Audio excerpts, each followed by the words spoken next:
really thinking, but because we've got the platform there with the Yeah, light and everything. it's good. These Okay, everybody, lights are a shut up little- and sit down. We're getting started. Can we take those down just a hair? Just like that's better. Yeah, thank you. It's not rock and roll. It's not rock and roll, but we like it. It's only rock and roll. But anyway, this chair hole idea, it used to be we started out with a stand-up mic. I like the stand-up mic sometimes. It's good. It feels free. Oh, You know. should I leave it up here for you then? Oh, I think I'll be fine tonight. But we could leave it just in case. It's nice to It introduce gets in the way of sometimes. the camera. That Oh, I'm does not it? supposed to point Could at. you move it just a bit when you go? How's that? How's that, Tim? Might be a traffic problem.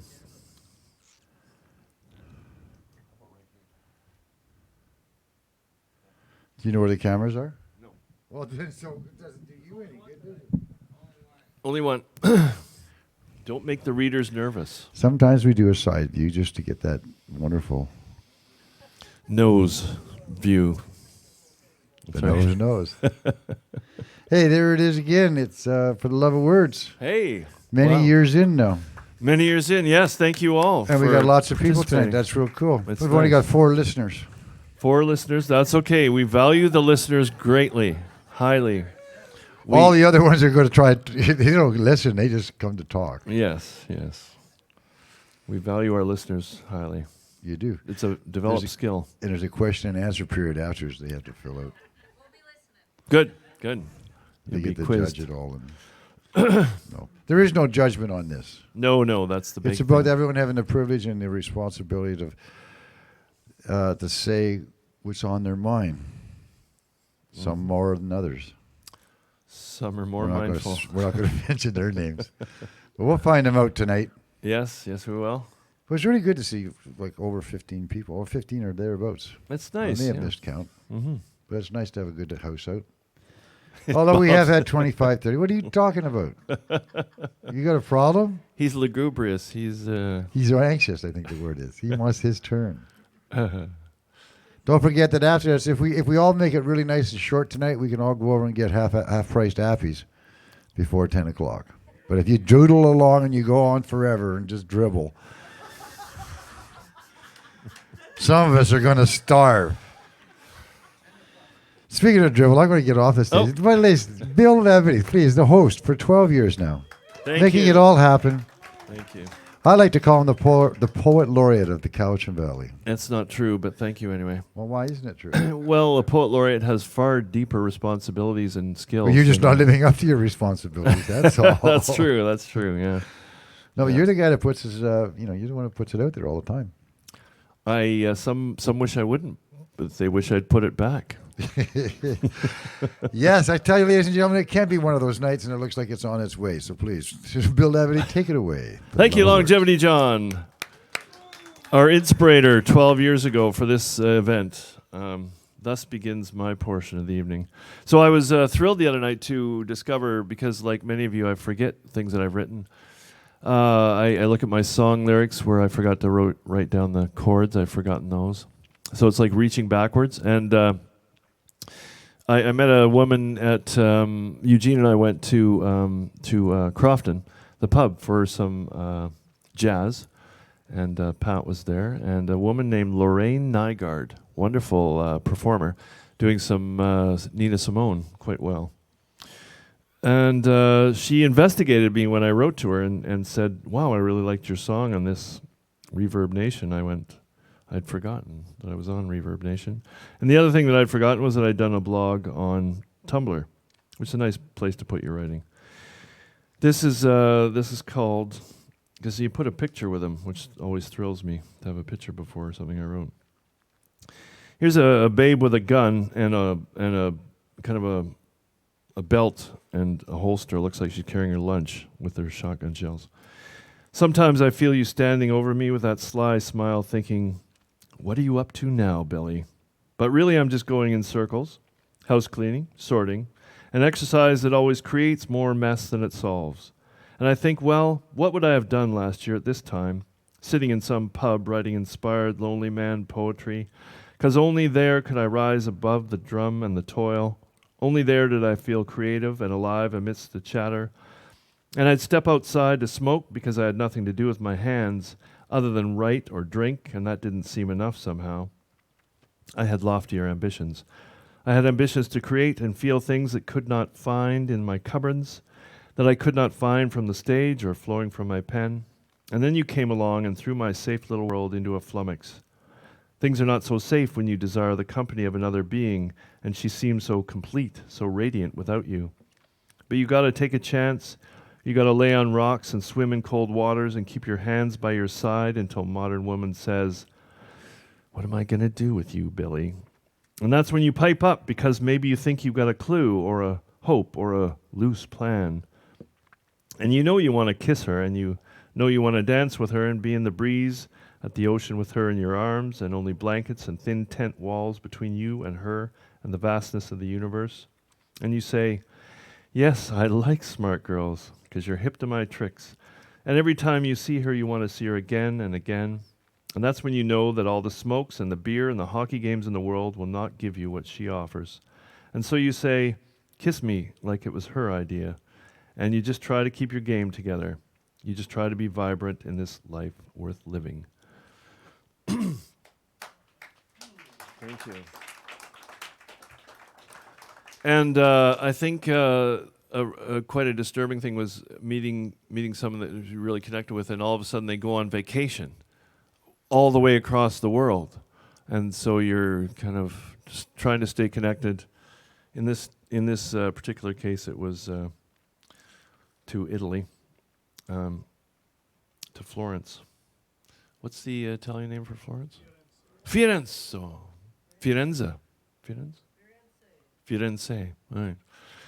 In my dream, a Sherpa, sorry. In my dream, a Sherpa, a soothsayer, a heart slayer, a palm reader, a man melter. "Oh, you love your sensual delights," she said. She traveled thousands of miles to be free. "I am free," she said. "You are free," I observed. The streets of Florence burned beneath her feet. No blue jean booted baby girl, no boots were made for this hot walkin'. Her ankles swollen near a large sweaty man on the bus. "Let me out of this oven," she cried. "Let me out of this oven." All temples burn bright. All high Catholic art burn bright. She went down in Stendhal's swoon. The breath grew short in her vinyl room. The breath grew short in her vinyl room. "The streets are on fire," she cried. "This city overwhelms me at times." "You're not in Calgary now, Dorothy," I told her, "or on your open plain, or bathed in Island Garden home." How much can one-leggy cowgirl take? How much can she ingest, all this cathedral gobbling, Sienna's Eros charged to the hilt? She'd like to hit the floor and moan. She'd like to hit that floor and moan. Ceilings climbing to the stars, holiest of holies looks down from high. The hand of God at work inside. Michelangelo at work inside. She tries to sleep amidst the thump, where well-dressed youth go bumpity-bump. And American schoolgirls all in tone, "Oh my God, you're the coolest mom." We know this dance floor maven, this wild woman of the Renaissance heart, this beaming, radiant, sunshine child, the giddy laugh, the knowing smile. Love's Irish beer-crazed monologues. The Czechs are here, but they do not fizz, and the Swiss more quiet and thoughtful is. New Zealanders get far too loud. Oh, they get far too loud. Italian tour guides flashing watches. She towers still above the throng. She cannot play my emailed songs. She cannot play my emailed songs. Well, the poetry lasted longer than the relationship, unfortunately. Thank you. That was a song as well, and I've challenged one of my fellow songwriters and a master entertainer, much loved in this valley and beyond, to recite one of his songs. And he took up the challenge, Mr. Eugene Smith.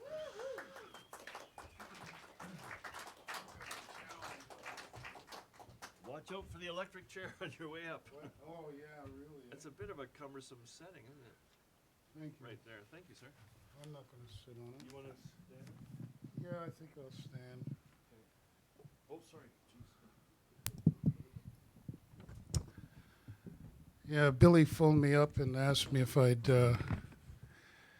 recite one of my songs, and so I started to write the words out, and then I went blank because I wasn't singing it right. So then I started looking around for a CD with the song on one of my CDs, and I couldn't find a CD.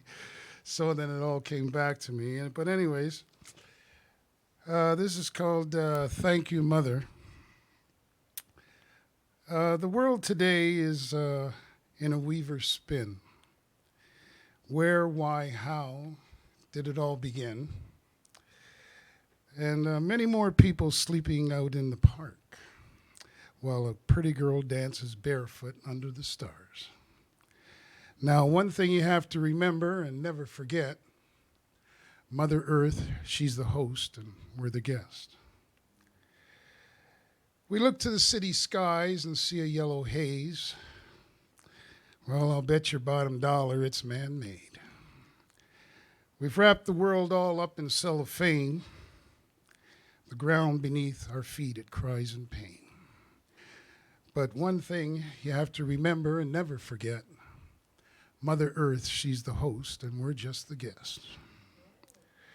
We've got the right, the wrong that we have made. If we're to rise to greet a brand new day, people of the world, well, we need a master plan. If we're to save our water, air, and land. But one thing you have to remember and never forget, Mother Earth, she's the host, and we're just the guest. Mother Earth, she's the host, and we're just the guest. Thank you, Mother, for what you've given to us. Thank you, Mother, for what you've given to us. Thank you.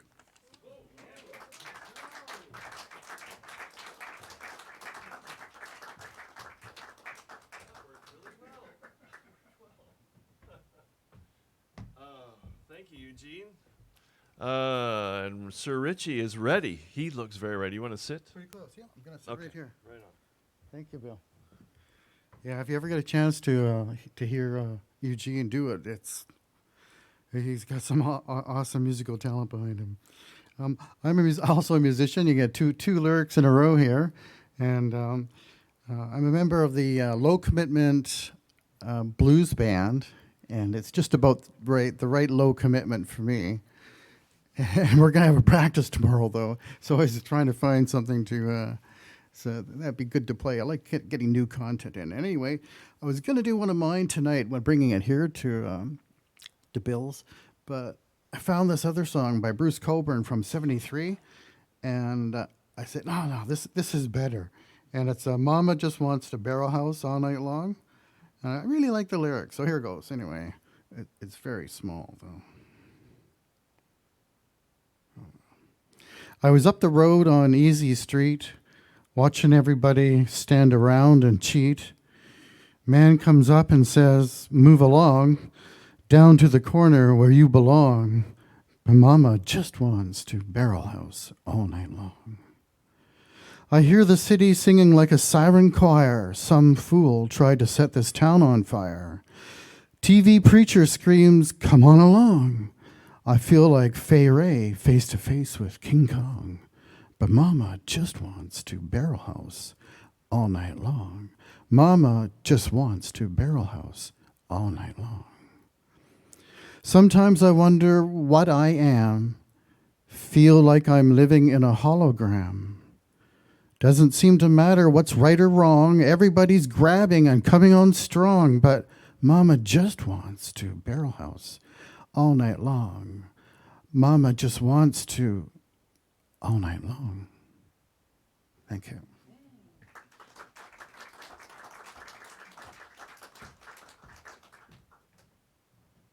Sir Robert, are you fired up? Hastening the pace as he was early on. And I'm not sure if that electric armchair is going to help you get up here or not. What do you think? Electric armchair? Whew. Have you tried it yet? It's good, clean fun, isn't it? Yeah. For the new guests, make sure you try the electric chair before you leave. Yeah. Our good friend Bob Nation, ladies and gentlemen.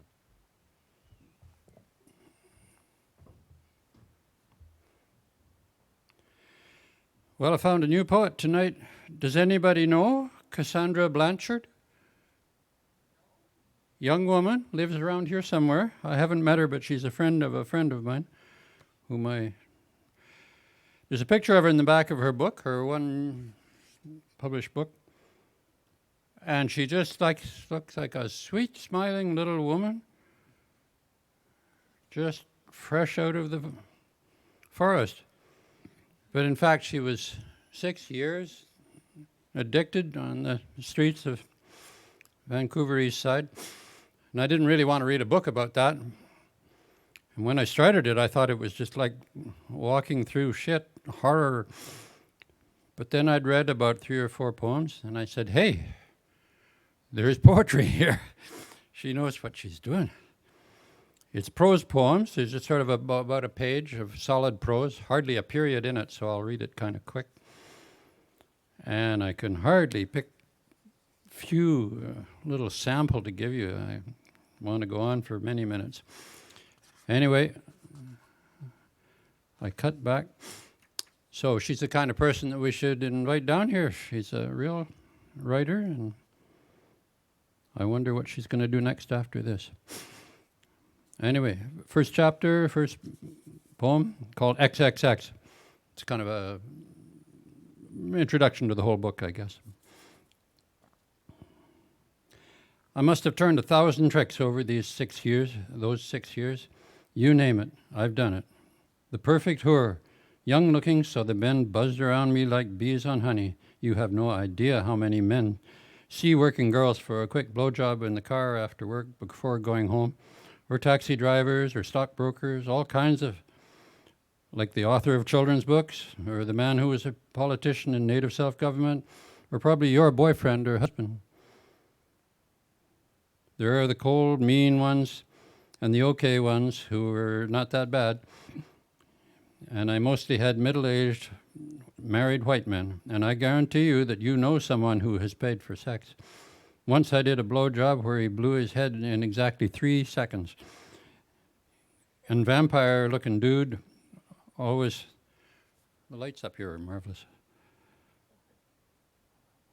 The vampire-looking man with dude with a foot-long boner that made me almost piss myself. But it's always strictly business. I've been around the block for sure. At a Quebecois rehab center, there was a gender rule. No bending genders. So no fucking with either gender. And of course, I broke that rule multiple times. At night, when everyone was asleep, I would slide into bed with my woman and quietly make her come. I couldn't not do it, and it didn't help when a chick would get a crush on me. I guess I had to break the rules. It felt so good to be bad. I never even been on a date before. It's always been straight to screwing. I guess it would be nice to go out for dinner rather than sleeping with someone in secret. For 2 years we were together, the violent psycho and me, the pushover. But damn, we clicked in the sack, and everywhere too was like, everywhere too. Like in a semi or on a bus or outside. The only time we got along was when we were fucking. The bitch was a psychopath, a sociopath, I swear. Her eyes had nothing behind them. But even though I was in danger around her, she made me feel safe and made me feel like I was losing the hamster wheel race. Seriously, though, I've had enough to last me 3,000 years, and that's nothing to be happy about. For being for sale, it's nothing to be proud of. How did she get into it? There's one called Beginnings, but I won't take up time on that. She kind of just slipped accidentally in, and she was so stupid she didn't realize what she was taking down. Then she was addicted to this and that. Met all kinds of people. There's one called Characters, which has got some interesting characters in it. She's good at sketching little pictures of people, and some were repeat, as she has some partly continuing relationship with them. Anyway, here's a few. An older woman whom people called Draco. She told me she was a dangerous person and could sense people's characters, and that she trusted me with her keys, which was cool, but her room was a dump with mice running all over. It was better than out in the rain. And Sarah was a pregnant lady who nevertheless still smoked crack and drank whiskey and was a local dealer and often cuffed people, so that there was always someone who owed her money. She was pretty popular, and she was nice to me despite my feelings about women doing hard drugs while with child. And there was a white chick named Dina who defended my honor and punched out this Vietnamese guy and even spoke the language herself. She was a good person to have on your side. And we would go on binges until no money was left. But over time, she grew more haggard, as being on the streets sucks the life out of people. And black men down here are very confident and so pushy that they give me the creeps. There was always some black guy trying to get into my pants. But Jay was different. He was a gentleman. And then there was a chick called Jin who frequented the alley behind the Carnegie and wasn't someone you'd want to piss off. She was this short native chick with a weathered face who howled like a wolf and tried to pick fights when she was drunk. And Shelley was a woman you actually really did not want to tick off, and she has fucked up some of those who did. And I lived for 3 months in the same house with her, and we basically got along. And even though she was tough, she could not escape an ass whooping when she called a guy in the basement a goof. And like I said before, it was like someone poured a bucket of blood all over her.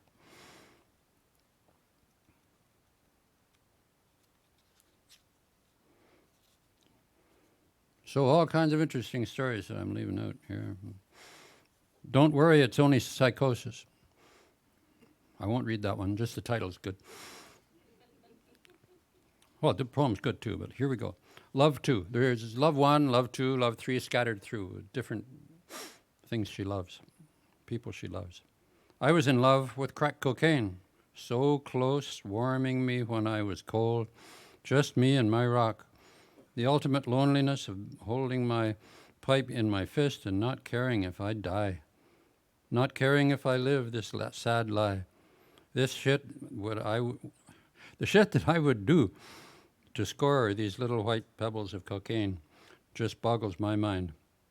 But fuck, it was all worth it when I inhaled that smoke and the dope hit my brain. Like a cat, I had 9 lives. I should have died so many times. And I feel like I broke up with my best friend, who was closer to me than my own folks. I whisper softly and drink clear moonshine to forget the pain of leaving this love behind.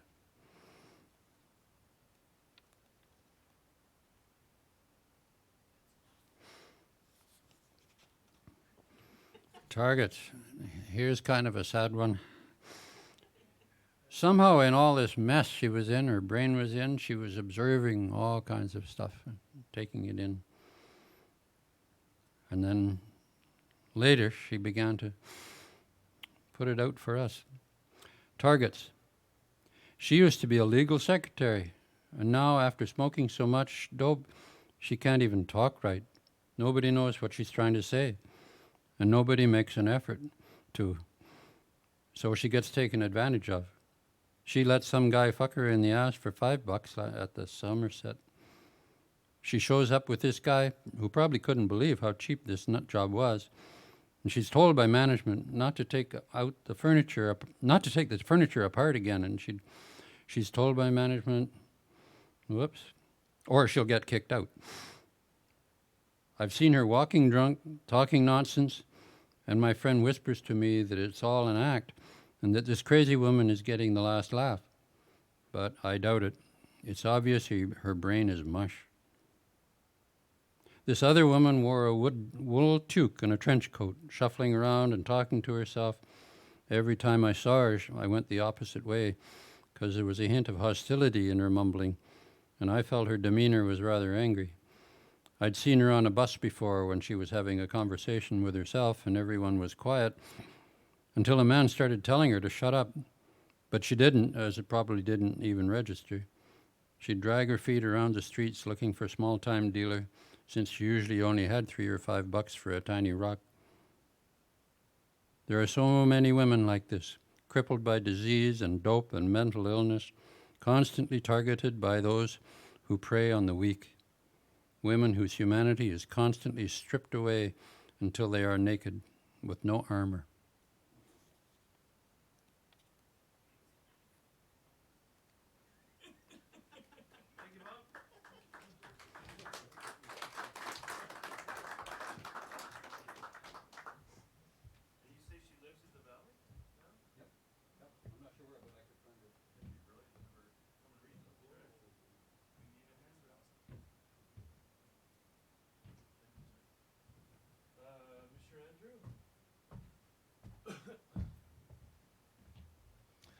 Speaking of illustrious streetwalkers, no, that's terrible. Andrew is a long distance walker. That's terrible. That's not even funny. I'm sorry. That's terrible. My dear, he is a good walker. He walks a lot. Hi, Andrew. How are you? I'm doing all right. You're good? Yeah. Thank you. Good. What's the plan? How much longer do we have you for? End of April. Ooh. Only okay. And you swear you might commute over the Malahat with old Happy over there. That'd be quite nice, yeah.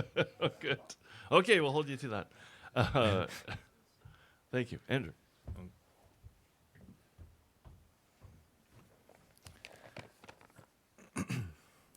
So I usually read poetry, but I'm gonna read a short story. So there's a magazine outside, and it's called Around DTown. It's completely silly, absurd, sort of pot humor. But I am a part of it, which is terrible. So this is from the latest one. It's the downfalls of hearing much too well.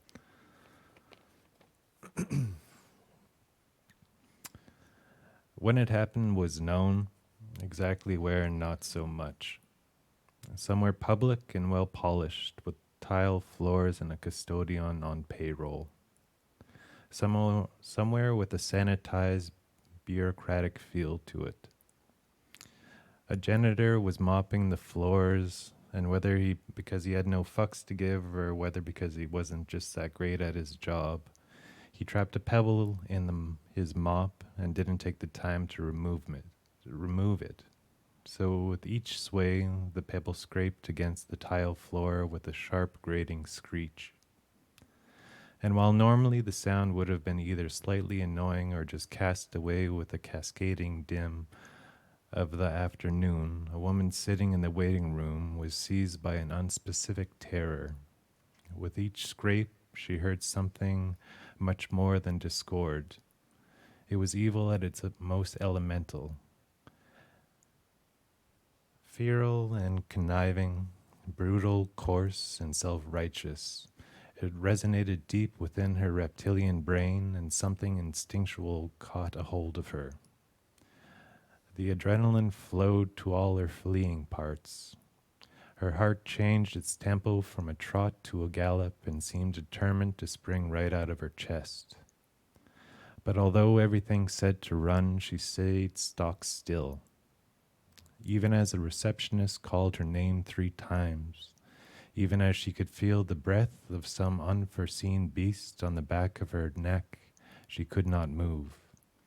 The only notion that resembled something rational was a hope she didn't void her bowels as a janitor whistled along with the radio, and the mop made another streak across the sunlit floor.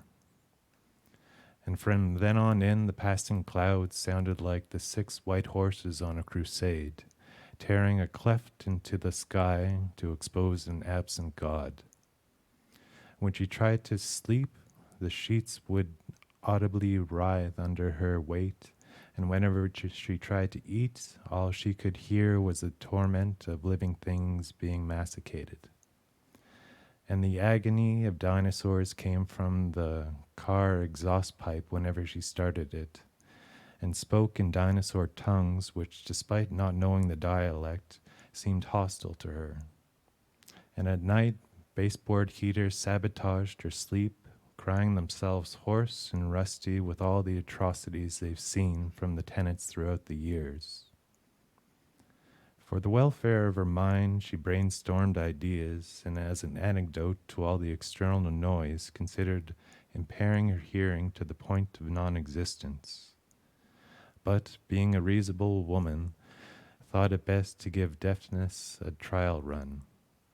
At first, the earplugs worked, and she was able to breathe an untroubled breath. She sat back and closed her eyes in a quietude she's almost forgotten. She focused on nothing but the ebb and flow of her breathing. Then she noticed she still heard all the external noise.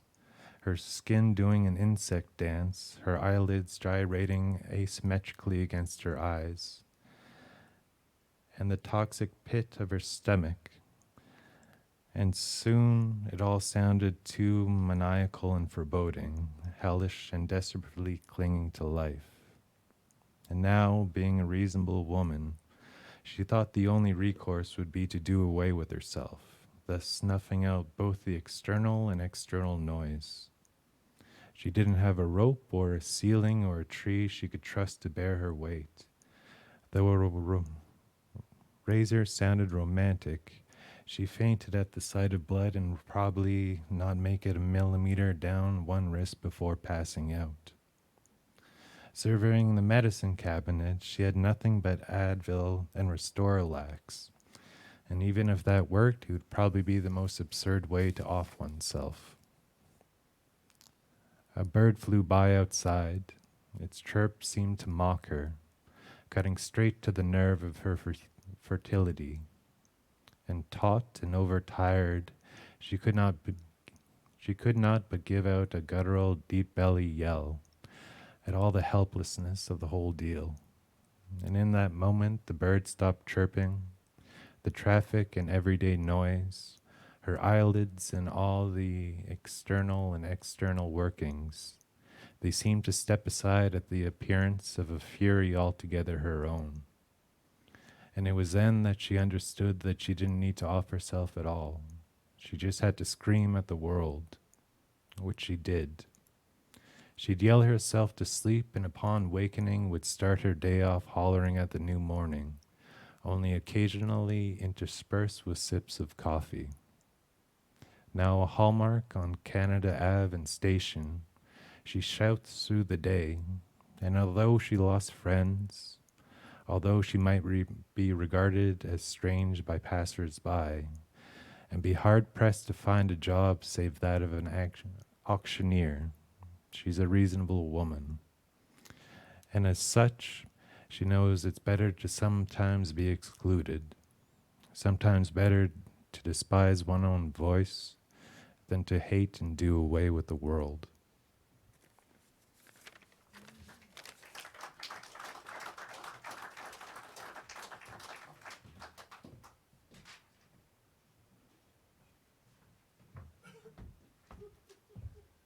There's a ruckus out there.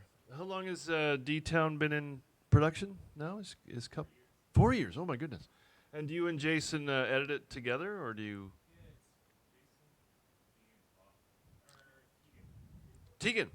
Tegan Mills? No. Oh.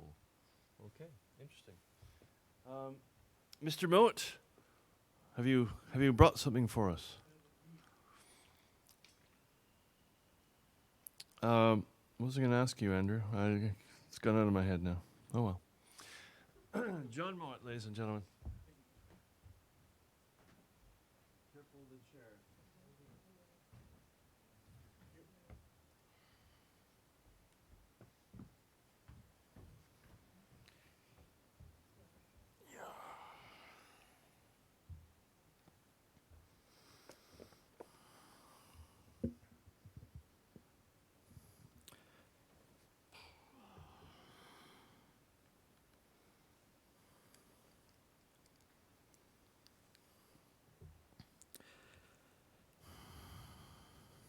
This writing was inspired suddenly by a moment in a soundtrack of an older movie that I was watching, when people walked briefly among trees and the air there was filled with calls and songs of birds. Sounds I recognized immediately as familiar from my childhood, but not heard since that long ago. I paused the movie and I wrote this. Do the children now know that birds used to sing? So many that our gardens were bathed and our towns in their sweet and pretty choruses, that joyous they sang for morning light, but languorous in still heat of afternoons, and at evening quietly going to rest, that nighthawks creaked in the still moonlight and owls hooted across our sleeping towns?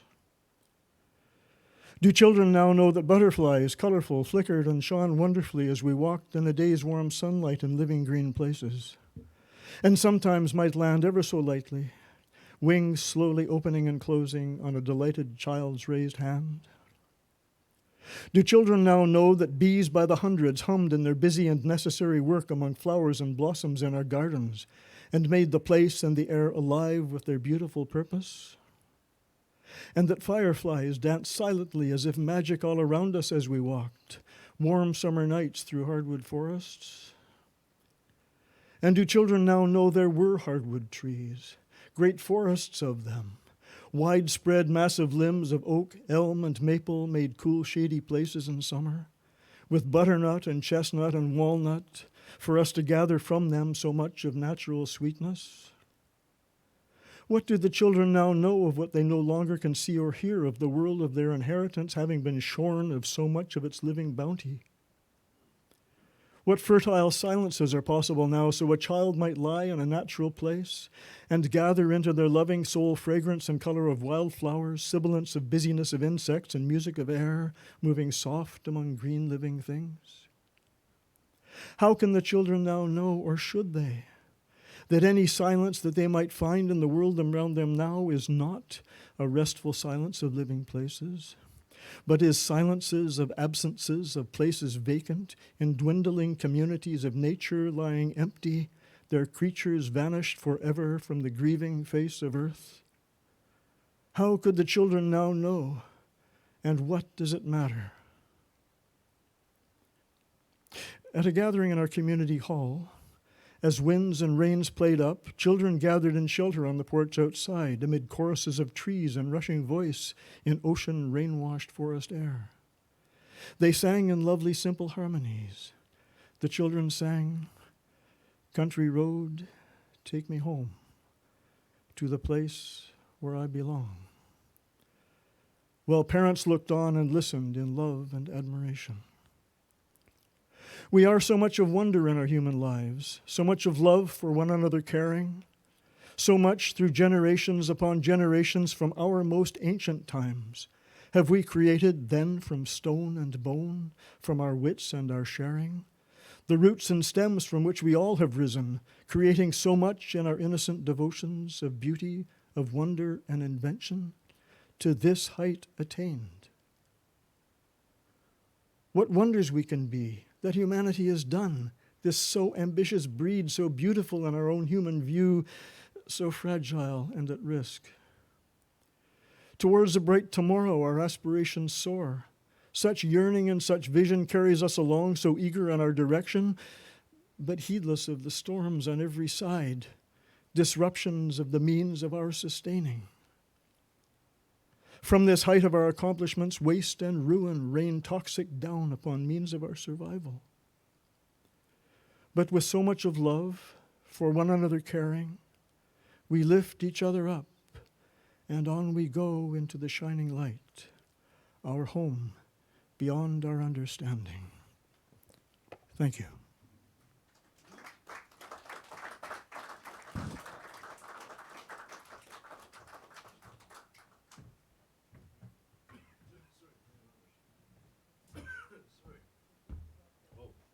Very nice, John. Thank you. Wait a minute. Dan and Gord and Mark and John and Byron. Ooh. How's everybody doing? Perhaps we should take a quick break. No? You want to press on? We have the, as they say, for being such good listeners, we all go to the bar and talk at once and eat appies. That's our reward. And it's very exciting. It's a nice compliment to this part of the evening. So are you all okay if we press on? Okay. Yes. Well, Greg, do you want to do? Have you seen some thespian types, or what do you? I'll just read it. Okay. Well, come on up. Oh, you do it. I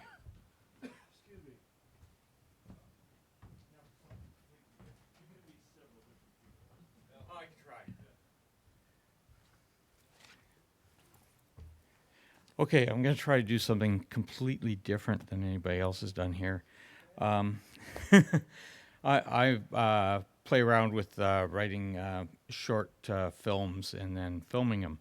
So what I'm going to do is, in the industry, it's common that you have your first 3 pages, and that's what you're judged on whether a script's going to be made or not. So I'm going to attempt to read the first 3 pages of a short script here, and hopefully I can pull it off because there's several women involved. Okay. Interior bar, night. 3 women stand together at the bar. Each one of them is dressed with a definite sense of fashion and class. Natasha, 24, an innocent, good girl in the wrong environment. Petra, 25, playful, trouble, and looking for fun. Constance, over 30, a woman with all the charms of a drill sergeant. She is definitely the alpha female. Constance scans the bar's occupants and stops at Eric, 26, an upbeat young man who's just hit a downbeat, sitting alone at the bar. Constance looks at her phone, then back at Eric. He's the one. Natasha looks over to Constance and back to Eric. Petra gives him a quick once-over. Lucky you, he's cute. Natasha, are you sure? Petra, oh, he's cute. Constant, go. Natasha slowly walks over to the bar beside Eric, but doesn't look at him. Constance to Petra, well, that's that. Petra replies, she might need us. Just remember your first assignment. Constant, she will do fine. I taught her well. Besides, men are hormone-driven. Petra replies, you're so clinical, I should say. Natasha looks at Eric and then nervously back to the other 2 women. Eric notices her nervous looks and glances towards the other women just as Petra is doing the motion for Natasha to get on with it. Erica turns back to Natasha. Eric, so what's your best line? Natasha, best line? You know, your pickup line. Pickup line? You know, something like, what's a nice guy like you doing in a place like this? What's a nice guy like you doing in a place like this? Eric replies, waiting for an angel to take me away. Natasha stands there, not knowing what to do next. Eric continues, hi, I'm Eric. Natasha looks at him blankly. Eric once again, and you are? Natasha, but my friends call me Nat. So do I get to call you Nat? Natasha's face lights up with a smile. Petra and Constance look on. Now that's a smile, says Petra. Well, she's got 6 days.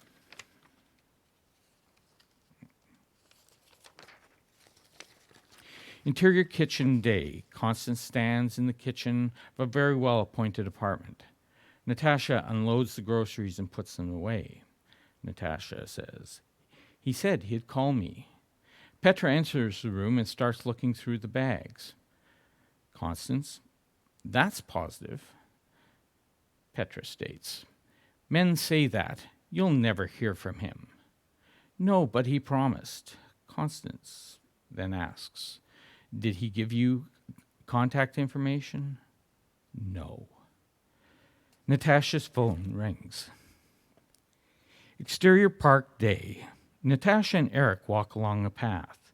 Eric takes a jelly bean from a bag and places it on Natasha's lips. She takes a bite of it, and Eric eats the other half. Natasha slowly savors the flavor of the candy. Natasha says, "Oh, my favorite. What is it?" "Cotton candy, I think." Eric repeats the offering with another jelly bean. Once again, for Natasha, it becomes a sensual delight. "Was that fennel?" "It's licorice. Don't tell me you've never had licorice."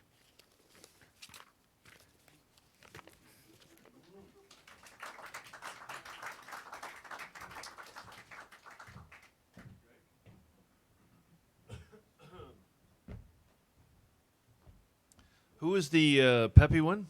Ready for anything? What was her name? Petra. Could you rewrite her as 45? I need a date for the Colin James show. Yeah. That's the usual. Yeah. Mark, how are you? You've been up since early hours, I know. And you cut your hair. I didn't realize. Come on up. No, come. Was that just today you got a haircut? Oh. Welcome, sir.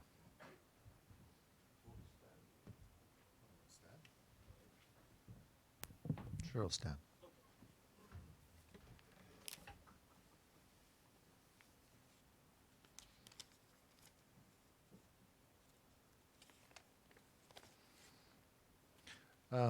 So this isn't poetry. This is a eulogy, which I wrote for a friend, because I was spent the last 3 weeks in Edmonton helping a friend die.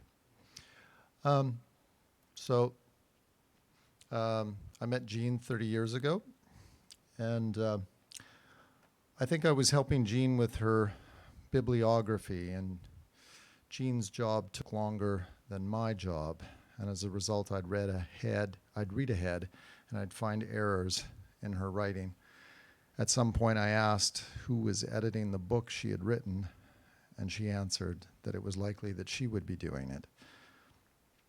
"Oh," I replied, "that won't work so well. You won't catch your own errors as well as someone else, someone, say, like me." And she thought that was a pretty good idea. And that was how I ended up editing costumes and scripts in the Elizabethan Theatre.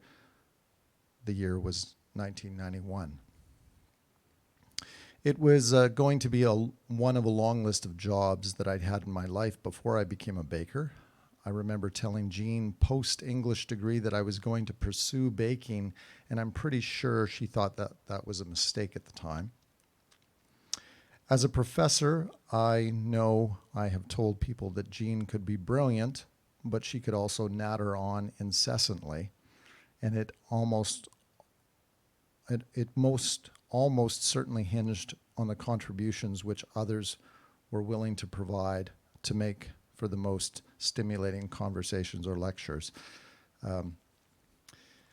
Jean wasn't able to heed social cues as other people are able, but I nevertheless recognized and appreciated in her a warmth and fondness for conversation. I suppose I found in my early visits to Jean's home a civility and keenness for discourse that was not present in my family home. Over the years, my interests changed, and I think it would be fair of me to say that I grew less interested in protracted bouts of discourse than I was in baking or even poetry. I wonder about that sometimes. Did I change, or did Jean change? In some ways, we drifted apart. I would not always look forward to her visits. I like to give her a hard time to pierce through the excess of academia.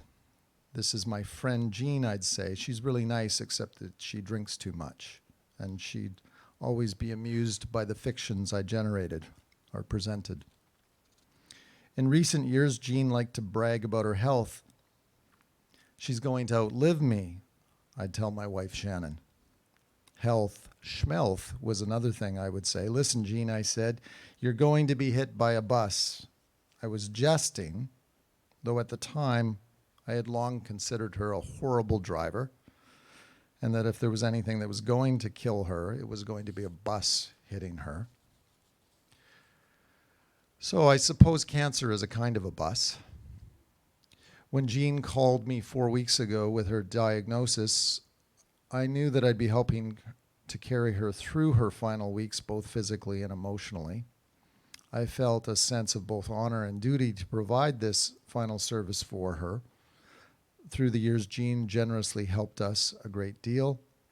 She was an incredibly loyal and stalwart friend who watched me flail for a lot of years, working for other people until I was finally boxed into a corner and had to work for myself.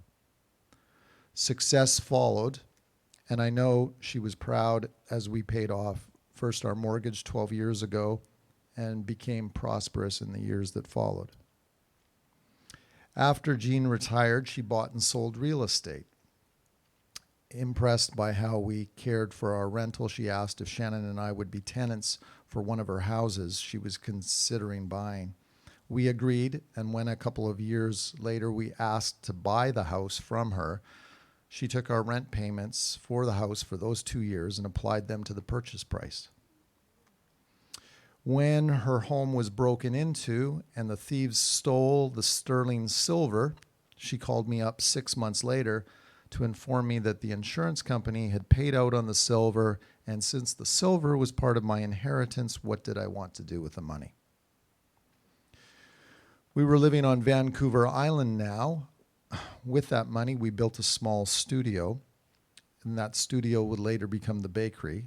And when we expanded, we built a small adjoining building that would store ingredients and supplies. Several years ago, we put a sign on that building which said the Dr. Jean McIntyre Center for Bakery Storage. A mirthful tribute to the fact that we would never have been able to build a thriving business without first having received the help from our friend. Jean was my sock knitter for the last 30 years. I think in all I have received well over 100 pairs of socks from her. When several years ago she started making socks for some other friends of hers, Shamal Bagshi and David Philipplik, I would tell her, tongue-in-cheek, that she was wasting her sock knitting talents, that no one but me could possibly appreciate her socks more. I wanted more socks, more socks, more socks.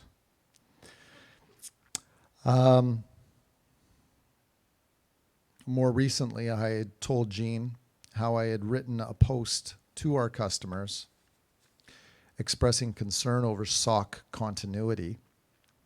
My sock knitting friend was 85 years old, I explained to my readers, and I was beginning to be concerned about my sock supply going forward, as the output of my principal knitter had been steadily falling with the progression of years. I started taking knitting lessons myself, and one of my younger friends knit me 3 pairs. We were ready for a crisis, but not expecting one. If truth be told, it was just one in a long line of jokes. There are a lot of hidden stresses taking care of someone dying. I said to a friend yesterday that it's like jumping on a chairlift and going to the top of the mountain and having to get off the chairlift with skis you've never worn and get back down. There was a lot of moments there. Jean loved gardening and good food and her cats. Years ago, we went on several road trips together, and we had a strategy of looking for where the locals would hang out. I remember a place somewhere in dusty Montana where we had liver and onions, gravy, and canned peas for maybe $6 each. It was really good. Jean has been a part of my life for so long now that I'm not entirely sure what to make of her dying. A couple of nights ago, before she entered hospice, I sat beside her in the low light of her bedroom. At times, she could be cogent, but more often delusional. She looked past me and asked who it was that was standing behind me. There was no one there, and I thought to myself, weighted with all the history of English literature between us, oh, Jean, that's the figure of death.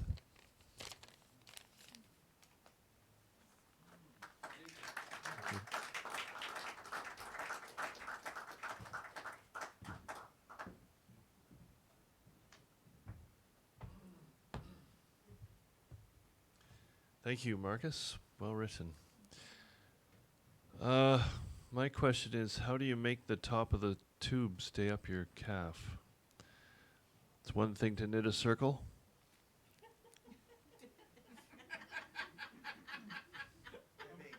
Ribbing. Oh, so you change the stitch when you get to the end. Knit and purl. I thought maybe you introduce another elastic. I like a bit of ribbing. That's true. If you need a man to go to the salvage yard, don't send this next fellow. No, Byron, come on up.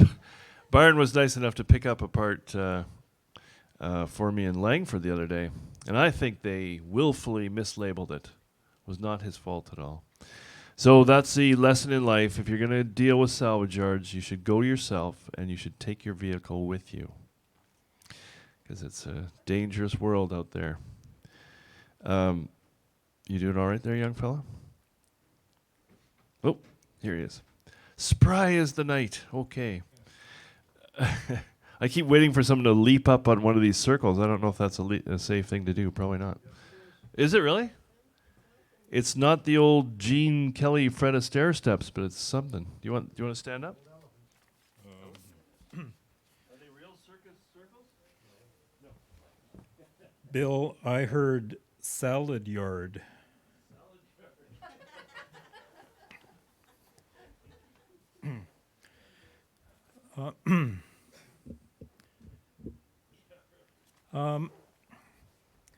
So tonight I'm going to promote someone else. I've maybe mentioned him before. He's a rapper named Baba Brinkman. And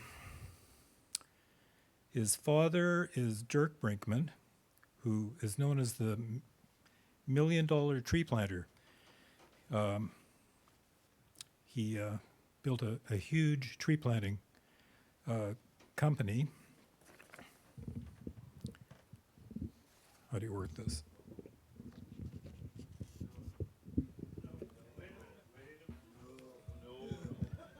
I moved it. Did you? All right. Was John watching?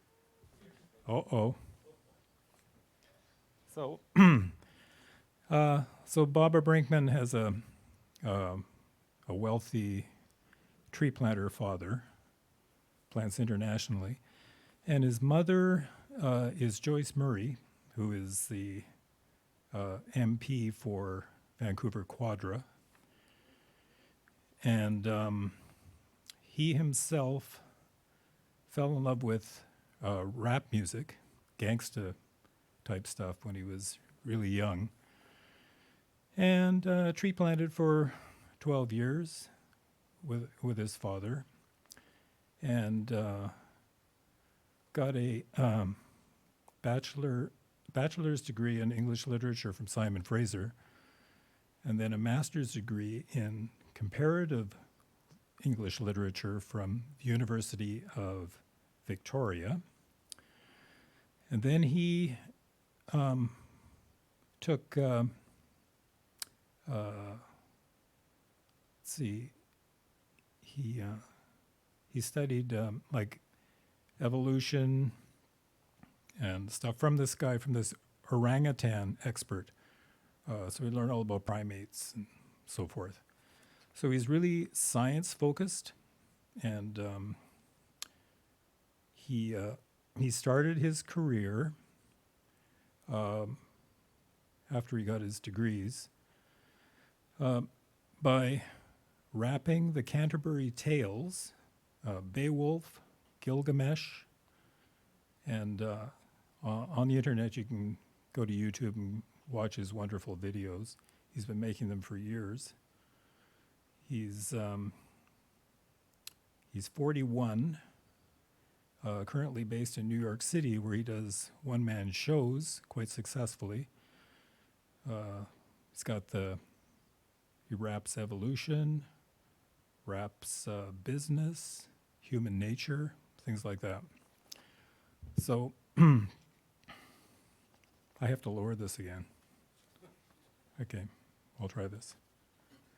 So anyway, he's 41 So what I did was online, I went to Genius Lyrics, and I went way back and found, quite a while ago, I found this rap song of his.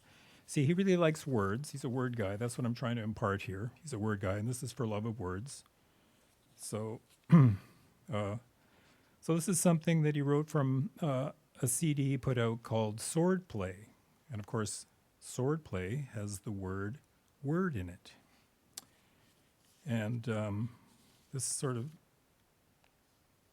describes a bit. It's a mixture of his words and other words from other people. And it's called Dead Poets. And it's a rap, and I'm kind of nervous, but I've been practicing it. Okay, you can hear me fine, right? Okay, never mind then. Okay, so I'm going to tackle this. Okay. Dead Poets by Baba Brinkman. Oh, I want to say, he was born to these hippie tree planter parents, and when he was born, they went, "Oh, he looks just like Buddha." So hey, so they called him Baba, and I think that legally that's part of his name, Baba. So he's Baba Brinkman. Here we go. Dead Poets. A damsel with a dulcimer in a vision once I saw. It was an Abyssinian maid, and on her dulcimer she played, singing of Mount Abora. Could I revive within me her symphony and song to such a deep delight, 'twould win me, that with music loud and long I would build that dome in air, that sunny dome, those caves of ice, and all who heard should see them there, and all should cry, beware, beware, his flashing eyes, his floating hair. Weave a circle round him thrice, and close your eyes with holy dread, for he on honeydew hath fed and drunk the milk of paradise. I'm living every day with the Dead Poets Society, rioting inside my head, so it requires me to keep every word I've read close beside me, inspiring me to never go quietly. I'm posturing like I'm the offspring of Oscar Wilde, the foster child of Geoffrey Chaucer. Now hip-hop's the trial I face here, so I adopt the style. But I've got to make clear that since my 8th year, I've been possessed by Shakespeare and William Blake's spirits, and still I wait to hear a voice like T.S. Eliot's, and Percy Shelley is the first to tell me just how to speak out of turn and keep my verse rebellious. I read Keats and learn from a Grecian urn how to reach eternity through the gyre where Yeats turns, so I can meet Traherne. Plus I'm a freak like Burns with his 20-some children, though I'm still a young pilgrim, and I'm building a temple from the skills my tongue's yielding, so I feel like John Milton, Paradise is Lost. For the thrill, I'm John Skelton crossed with Wordsworth, and my zeal is unwelcome in George Herbert's church. Inset, this was written when he was 25 in 2004. I'm living every day with the Dead Poets Society, rioting inside my head, so it requires me to keep every word I've read close beside me, inspiring me to never go quietly. For a challenge, I'm known to approach talent shows with poems that I stole from Edgar Allan Poe's lips, opium hits, dope Alexander Pope's wits. I was Samuel Coleridge in a trance when I wrote this, and I awoke with the whole song done. I feel the soul of John Donne. Andrew Marvell taught me to chase the sun. I can't make it stand still, so instead I'll make it run, with puns denser than Edmund Spencer's, and modern lyrics modeled on Robert Herrick's. When I dispense words, it's like a forge is firing, and I'm striking the iron, inspired by Lord Byron. When I'm writing the siren song, evidence of desire went wrong, and lost innocence, my memory's gone. In a sense, Tennyson has been reborn in a form with the fingerprints of Henry Vaughan. I'm living every day with the Dead Poets Society, rioting inside my head, so it requires me to keep every word I've read close beside me, inspiring me to never go quietly. As a poet, I'm conscious of the goals I accomplish that I owe to accomplices. And when I'm feeling honest, my conscience bids me to admit to stealing sonnet styles from Philip Sidney. I'm fulfilling a promise I gave Dylan Thomas to rage against the dying of light. I'm like Adonis. I'm still a novice, but I already got the skills to thrill a goddess or start a riot in the heart. That's why it's pounding. I'm Thomas Wyatt's foundling. On Ezra Pound's wings I fly, quietly grounding my weight on the past's crutches. I'm Robert Browning, and this rap is my last Duchess. I'm putting the last touches on the way it's sounding. In strange surroundings, my grasp clutches for balance. I spin words, recalling how fast structures fell and splintered at my feet like Allen Ginsberg. That's how I'm ensured power of speech, and now I've been heard. I'm living every day with the Dead Poets Society rioting inside my head, so it requires me to keep every word I've read close beside me, inspiring me to never go quietly. Let me not to the marriage of true minds admit impediments. Death be not proud, though some have called thee mighty and dreadful, for thou art not so. In what distant deeps or skies burnt the fire of thine eyes? On what wings dare he aspire? What the hand dare seize the fire? As holy and enchanted as ere beneath a waning moon was haunted by woman wailing for her demon lover. Who'd stoop to blame this sort of trifling, even had you skill in speech, which I have not? Well, those passions read, which yet survive, stamped on these lifeless things.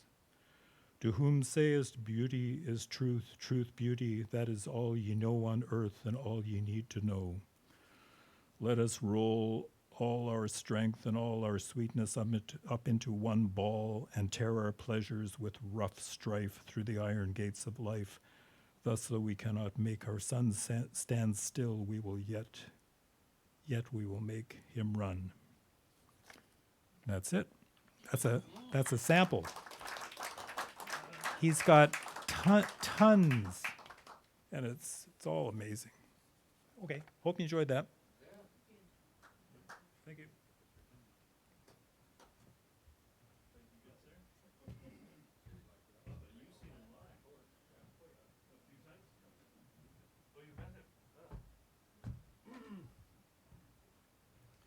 I have friends that have worked for the Brinkmans.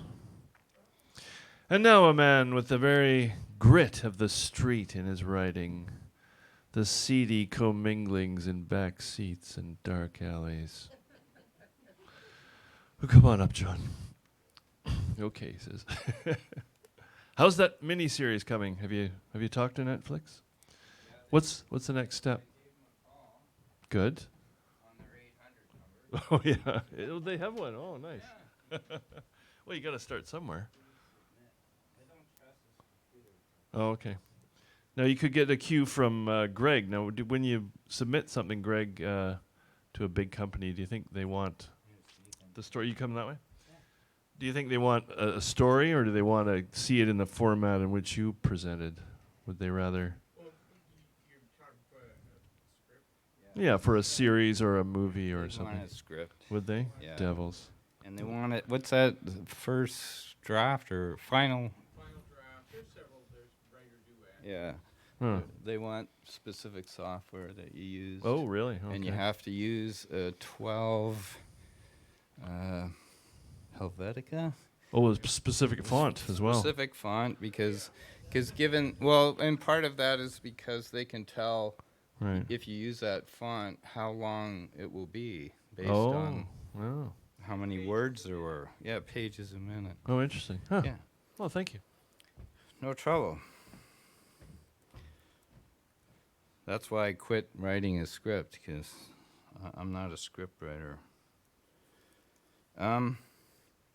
Well, I thought hearing cab stories, month after month has just got to be driving you crazy. And Bob said, he just doesn't relate to it because it's nothing like his life, he said.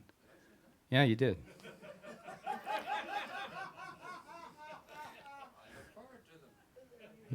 What a liar.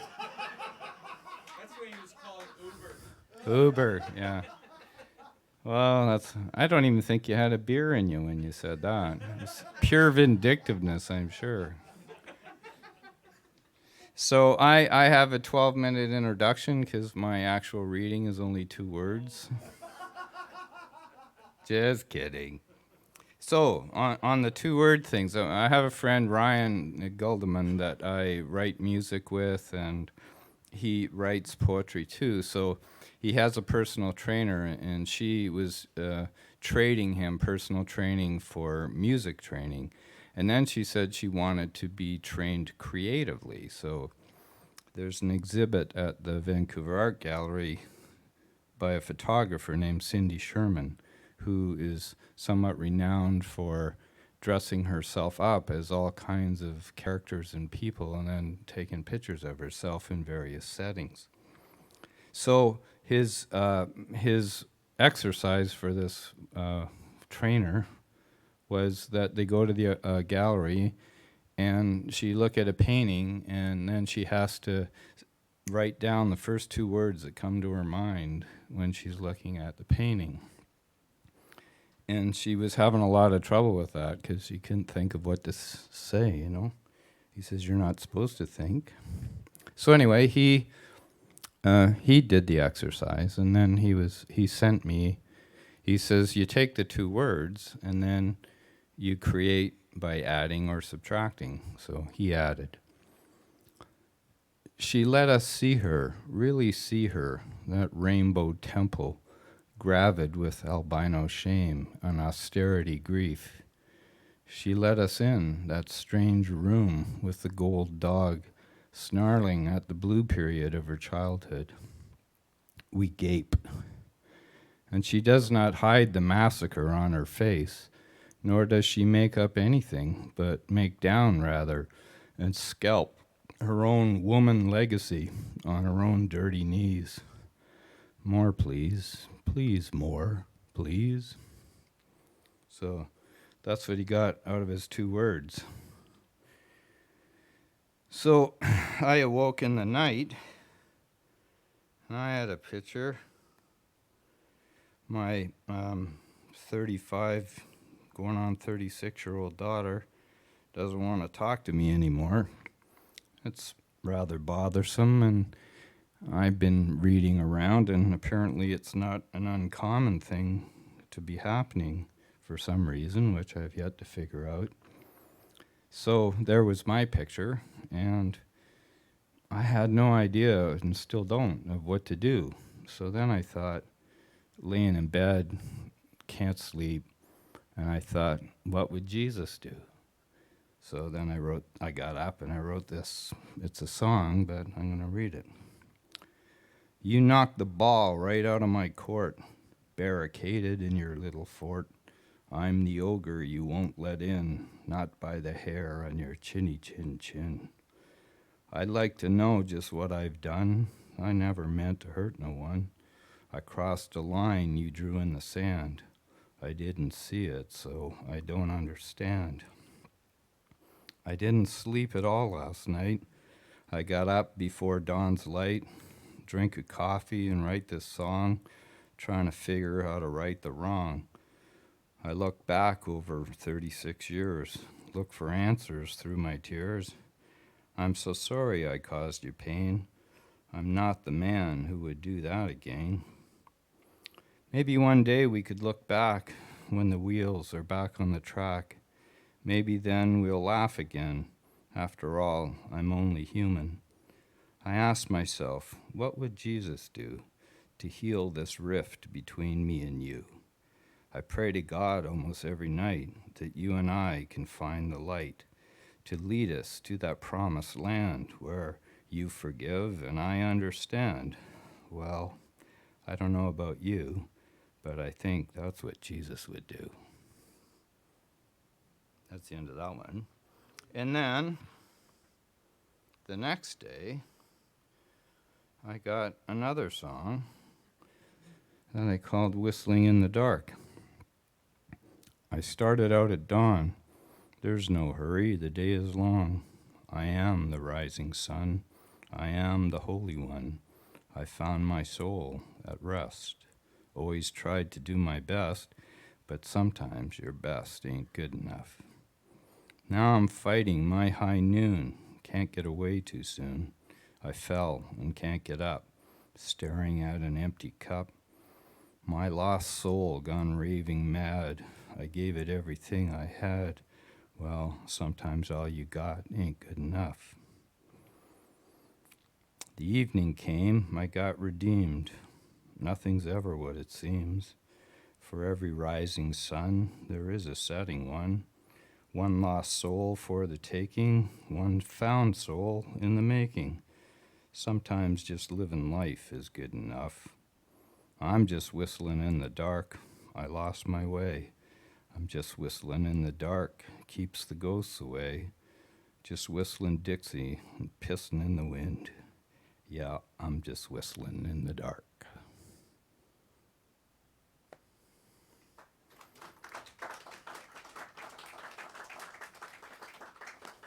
Thank you.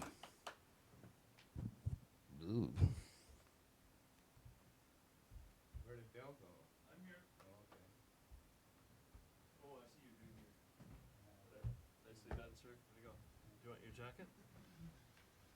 We perform a full service. Generally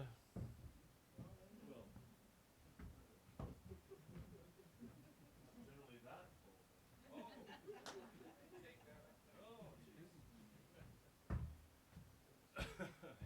I had a great moment the other day. When when you get that opportunity to relate something in real life to a literary event, and I was just going to be so smart, and it's the who wrote the book about the guy who wakes up and finds he's a cockroach?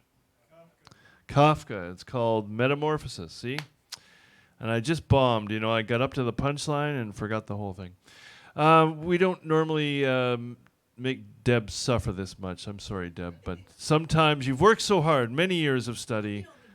I couldn't do the boy girl thing. So you are the prize. Come on up, Deb. You're all right? You weren't nervous sitting out there? No. Okay. I don't know what that's about. Nervous? Maybe I'm getting too old to be nervous. Well, you're getting more comfortable reading. I might be. Yeah, that's a good thing. I might be, and that's all due to this. Now, if Byron had just done this. That would be big help to me. Thank you. And these blinding lights. And I do think we need more female writers. Really, we do. Have to work on that. So I've finished my short story collection, and I'm looking for something else. And that's what this is, something else for sure. I don't know. Maybe a novel doesn't have a title. And to be honest, I decided to read it out loud because I haven't been able to write for the last month for personal reasons and travel reasons and stuff. And I thought maybe if I heard it, I'd understand how important it is to get back to work. So she'd known what she wanted moments after waking in the early autumn sun hitting the bedroom wall. Before the company started to arrive, she needed to escape to the underwater silences, the taste of sea salt, and the comfort of liquid surround, lost in the more of it.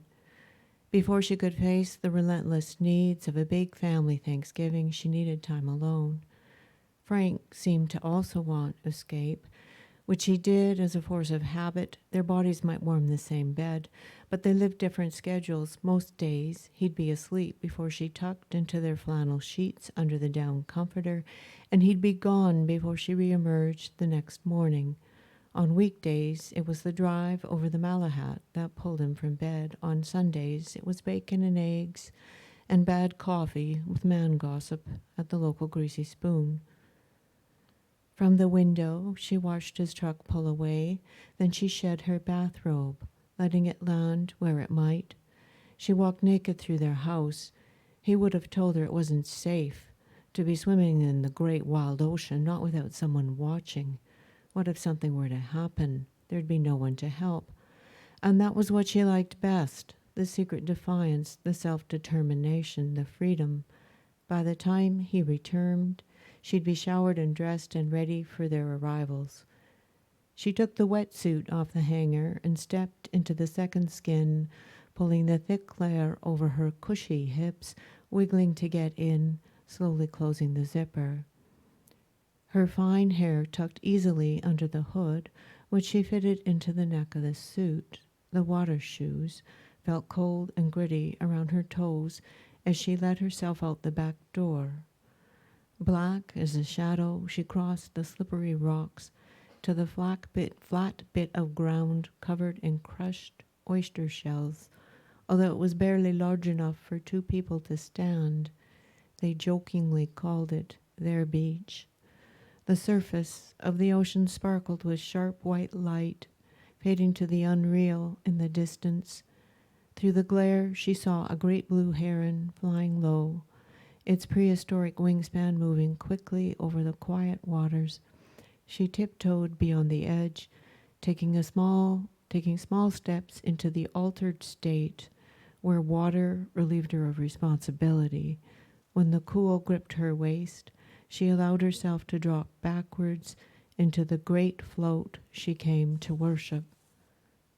Alone, a few hours after sunrise, Joyce is smooth as blackness, slick as the sea. Cool waves close her mouth, and the sun glows red over her clenched eyes. She floats with her arms and legs spread wide, her chest open. And so, this is how a 50-something woman finds herself suspended in pre-birth peace in the waters of Maple Bay, her ash-white strands of hair waving like seaweed from the black hood around her bedazzled face, behind the goggles, which she likes better than a face mask when she's swimming. Her eyes have been narrowed by time. They've seen more than they care for, and her eyelids are slowly starting to lower their curtain. On land, this gives her a sleepy look, deepening the wrinkles at the sides of her mischievous blue eyes. Frank slipped from bed, clothed only in boxer shorts, his hairy toes vulnerable on the cold hardwood, his wide shoulders caving forward, his hands hanging useless. Lately, he'd been realizing how little impact he had on the things that matter most to him. Not wanting to wake Joyce, he grabbed the sweatshirt and jeans he wore the day before and finished dressing in the darkened hall. The stairs led him to their sun-speckled living room, where he sat in silence with his head back and his eyes closed. The leather on his lazy boy was showing signs of wear, and so was he. Sunlight hit his unshaven face and glowed faint red over his closed eyes. Even with his mind turned low in the quiet house, strain marked his forehead. Not sure where it goes.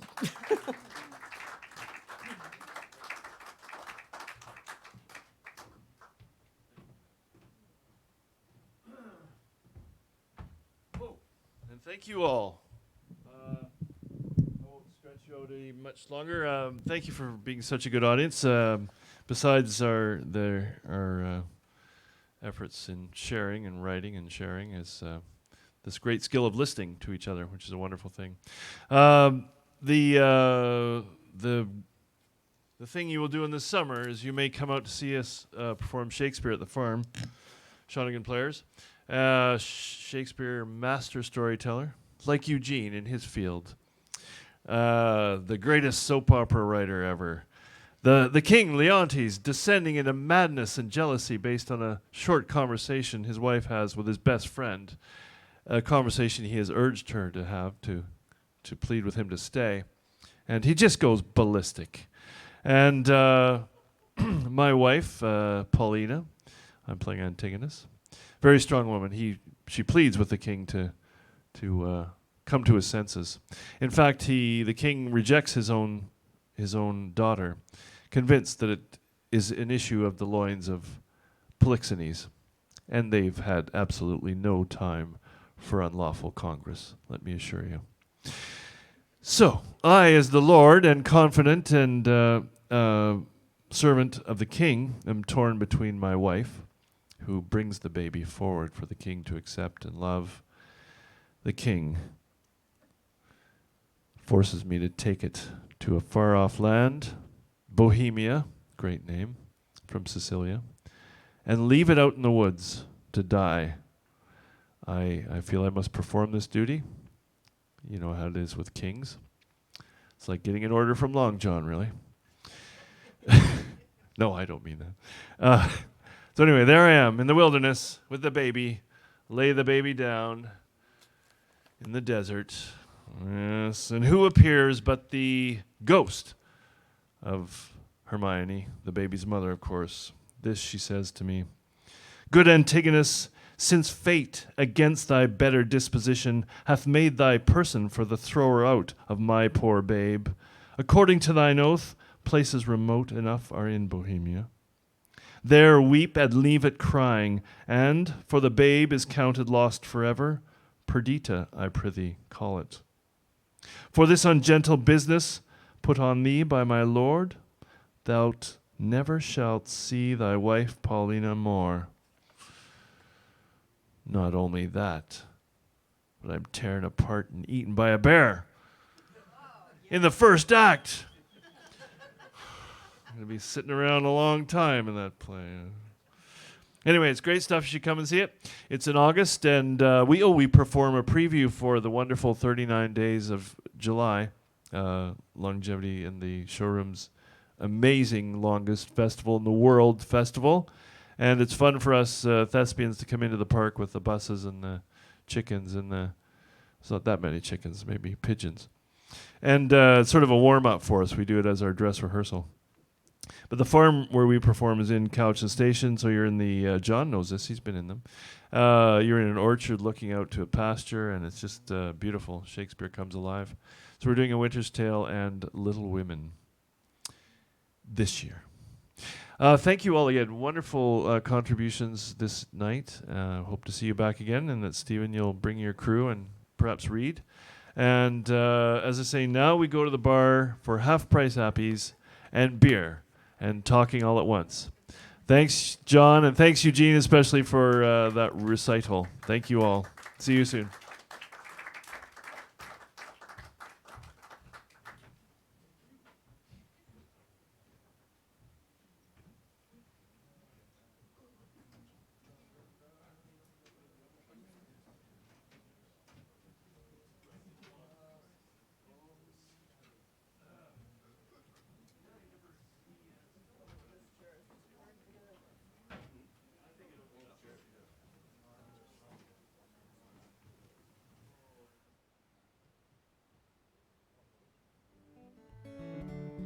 Well, I'm on my way to Bamako, gonna leave behind the ice and snow.